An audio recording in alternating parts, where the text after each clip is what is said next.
तो now we start our topic is how to add and subtract the fraction. अब जब भी हमें ऐड और सब्ट्रैक्ट की बात करते हैं फ्रैक्शन में, तो उससे पहले हमें उस टाइप के फ्रैक्शन के दो टाइप्स होते हैं।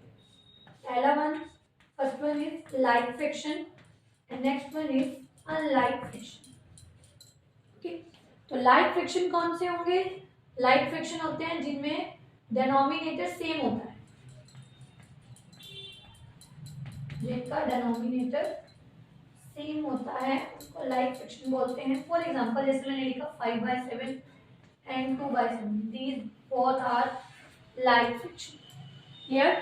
अनलाइक में इससे अपोजिट, जिसमें डिनोमिनेटर डिफरेंट हो,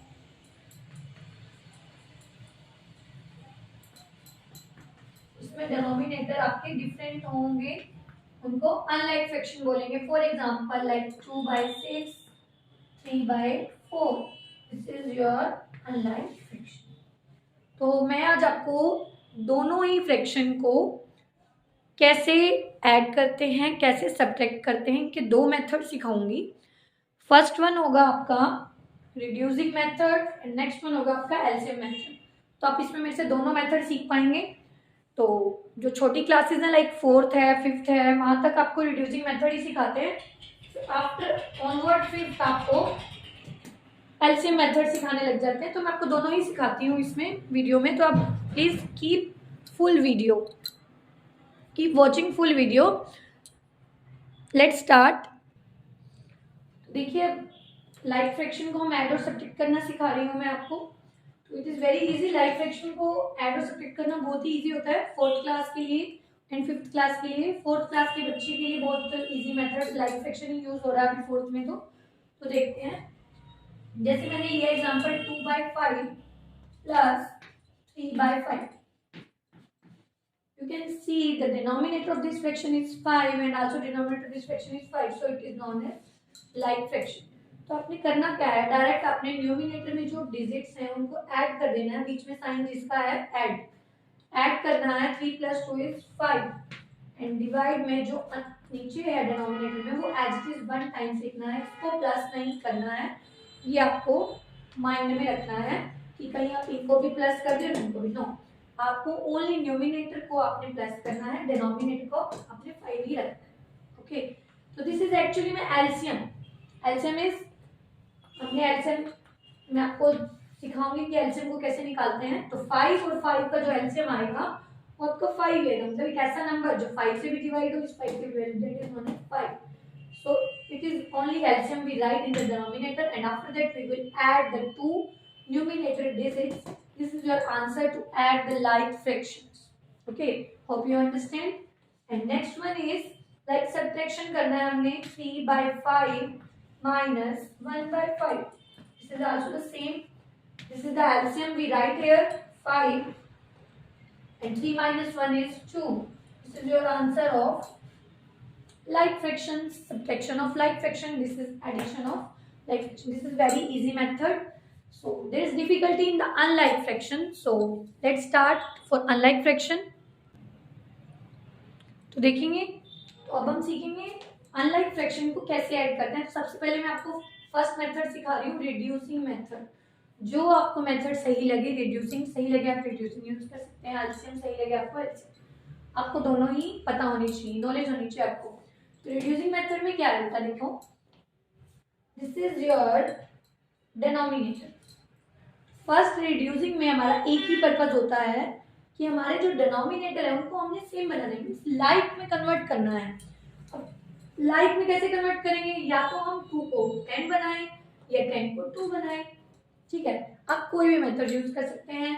तो 10 को 2 बनाने में हमें डिवाइड करना पड़ेगा, लेकिन 2 को 10 बनाने में हमें मल्टीप्लाई करना पड़ेगा, एज यू चूज। ओके, तो मैं चूज करती हूँ, पहले मैं इधर रफ पे 5/2 को 2 के डिनोमिनेटर को मैं 10 बनाना चाहती हूँ।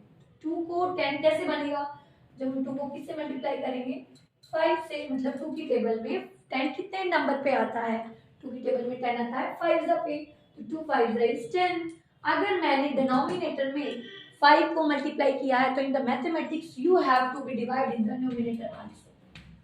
ताकि वो टर्म फिर से कट होके वही टर्म आनी चाहिए। कुछ भी हमने चेंज नहीं किया, हमने जस्ट इसको ऊपर नीचे एक ही नंबर को मल्टीप्लाई कर दिया है, जिससे इसके ऊपर कोई फर्क नहीं पड़ा इस नंबर की। तो ये आपको ध्यान रखना है कि अगर आप ऊपर मल्टीप्लाई करते हैं तो आपको नीचे भी करना है, नीचे कर रहे हैं तो ऊपर भी करना है। तो 5 5 इज आपको मल्टीप्लाई करना है, 5 5 is 25 and 5 2 is 10।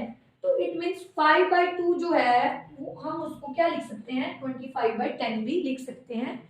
This is your reducing method. और इक्विवेलेंट मेथड भी हम कह सकते हैं कि हमने इसका इक्विवेलेंट बना दिया। जब हम इसको कट आउट करेंगे तो हमारा आंसर क्या आने वाला है, 5/2 ही आने वाला है। बट हमारे एडिशन को हमने इजी बनाना है, इसलिए हमने ये यूज किया है। तो हम 5/2 को अब लिख सकते हैं 25/10, और जो नेक्स्ट वाला फ्रैक्शन हमारा रहेगा 3/10। अब आपका ये बन गया है लाइक फ्रैक्शन, आपने अनलाइक को किस में कन्वर्ट कर दिया है, लाइक में। ठीक है, आपको वही मेथड यूज करना है जो मैंने आपको पहले बताया कि जो हमारा एलसीएम है वो हमारा सेम आता है, 10 आएगा, और ऊपर रिटर्न्स को हम प्लस कर देंगे। 25 + 3 is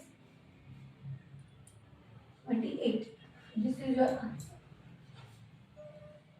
I hope this is clear. Then we will learn how to add or subtract unlike fraction by LCM method. अब हम LCM निकालना सीखेंगे फ्रैक्शंस के डिनोमिनेटर का। एग्जांपल ले लेते हैं, जैसे हमने लिया 2/5 + 3/10। ठीक, पहले मैं एक बार सिंपल एग्जांपल ले रही हूँ ताकि आपको इजीली समझ में आए, उसको अंडरस्टैंड कर पाए आप। तो this is denominator 5, here is denominator 10। तो आपको जो LCM लेना है, LCM क्या है, lowest common multiple, sorry lowest common multiple. Yes, 5 और 10 का हमने कैसा नंबर लेना है जो 5 की टेबल में भी आए और 10 की टेबल में। वैसे आपको सीधा सा पता लग रहा है कि जो 10 है वो 5 की टेबल में भी आ रहा है और 10 की टेबल में, तो आपका एलसीएम क्या होना चाहिए, 10। बट फिर भी अगर कोई बड़ा नंबर आता है तो आप कैसे निकालेंगे उसको, देखिए। तो हम इधर 5 रखेंगे, कॉमन लगाएंगे 10। 3 डिजिट्स का निकालना है एलसीएम तो भी यही मेथड लगेगा, 2 डिजिट्स का निकालना है तो भी यही मेथड, 4 डिजिट के लिए भी सेम। तो हमने जो जिसका भी एलसीएम निकालना है, इससे हम हमेशा डिनोमिनेटर का ही निकालेंगे, तो उसको हम ऐसे लिखेंगे। अब हमें फाइंड करने की कौन सी टेबल में आ रहे हैं, दोनों 5 की टेबल में आ रहे हैं तो यहाँ 5 लिखेंगे। 5 की टेबल में कितने नंबर पे जा रहा है, 5 1 ज़ा 5, 5 2 ज़ा 10। अब 1 और 2 कौन से नंबर पे, 2 की टेबल, 1 का 1, 2 1 ज़ा 2। हमें तब तक ये सब करते जाना है जब तक लास्ट में दोनों जगह पे क्या ना आ जाए, 1 and 1। Okay, this is your LCM method. And जो यहाँ पे डिजिट आएगी उसको हम मल्टीप्लाई करेंगे, 5 2 ज़ा 10। तो this is your answer of LCM, 5 2 ज़ा 10। तो हम 10 लिया यहाँ पर, यहाँ से लाइन लगाएंगे, एक स्लिपिंग लाइन लगाएंगे, उसके मिडल में लिखेंगे 10 which is the LCM of 5 and 10। अब बिल्कुल ध्यान से केयरफुली वॉच करेंगे इसको कि मैं क्या सिखाऊंगी, कैसे एलसीएम को कैसे सीखते हैं। देखिए ये जो 5 है, आप देखेंगे हमने 5 को 10 से डिवाइड करना है। ओके, तो 5 की टेबल में 10 कितने नंबर पे आएगा, this is answer is 2। Okay, 5 2 ज़ा 10। Okay, firstly we will divide the denominator to the LCM, 5 2 ज़ा 10। जो आपका आंसर आया है उसको हम न्यूमिनेटर से क्या करेंगे, मल्टीप्लाई। दिस इज 2 2 ज़ा 4। 4 जो भी आया है आपने इस आपको बिल्कुल इसी डायरेक्शन में लिखना है, इस फ्रैक्शन की डायरेक्शन में। This is your 4। उसके बाद आप प्लस का साइन लगाएंगे और सेम मेथड जो अभी मैंने आपको सिखाया वो उधर भी अप्लाई करेंगे कि 10 को 10 से डिवाइड करेंगे। This is answer is 1। Divide करने के बाद जो आंसर आया उसको न्यूमिनेटर से क्या करेंगे, मल्टीप्लाई। 1 × 3 इज 3। तो आप प्लस कर दीजिए, 4 + 3 इज 7। दिस इज योर 7/10 हो गया। अब मैं सेम इसी क्वेश्चन को आपको रिड्यूसिंग मेथड से सॉल्व करना सिखाती हूँ। 2/5 + 3/10। अब देखिए 2/5 है, इसको मुझे क्या बनाना है, 5 को क्या बनाना है, 10 बनाना है। 5 को 10 में कैसे बना सकती हूँ, 5 को 10 बना सकती हूँ मैं 2 से मल्टीप्लाई करके। तो अगर हमने नीचे 2 से किया तो ऊपर भी 2 से करना पड़ेगा, तो 2 2 ज़ा 4/10। अब मैं 2/5 को लिख सकती हूँ, 2/5 को मैं लिख सकती हूँ 4/10। ओके, क्या लिख सकती हूँ, 4/10। 4/10 लिख सकती हूँ। अब प्लस करेंगे डायरेक्ट, आपको पता ही एलसीएम होगा 10, नीचे 10 आ जाएगा, 4 + 3 से। अब देखेंगे कि आपका बिल्कुल सेम सेम आंसर आ रहा है रिड्यूसिंग मेथड से भी और एलसीएम मेथड से। तो आपको जो बेटर लगे आप वो सीख सकते हैं। आप कोई भी एग्जांपल लीजिए, अगर आपको कोई प्रॉब्लम आया है किसी क्वेश्चंस में तो आप मुझे डायरेक्ट इनबॉक्स कीजिए। कोई भी क्वेश्चंस में क्वेरी है आपकी और आप दोबारा किस टॉपिक पे वीडियो को देखना चाहते हैं आप मेरी, आपको कौन सा टॉपिक डिफिकल्ट लगता है, मैं उसको बहुत ईजी मेथड से आपको बताऊंगी। आप प्लीज़ मुझे कमेंट कीजिए कि आपको कौन सा मेथड और क्या सीखना है मैथमेटिक्स में, तो मैं ज़रूर वीडियो बनाऊंगी। So please like share this video which is very useful, which is very knowledgeable for the students. Thank you so much.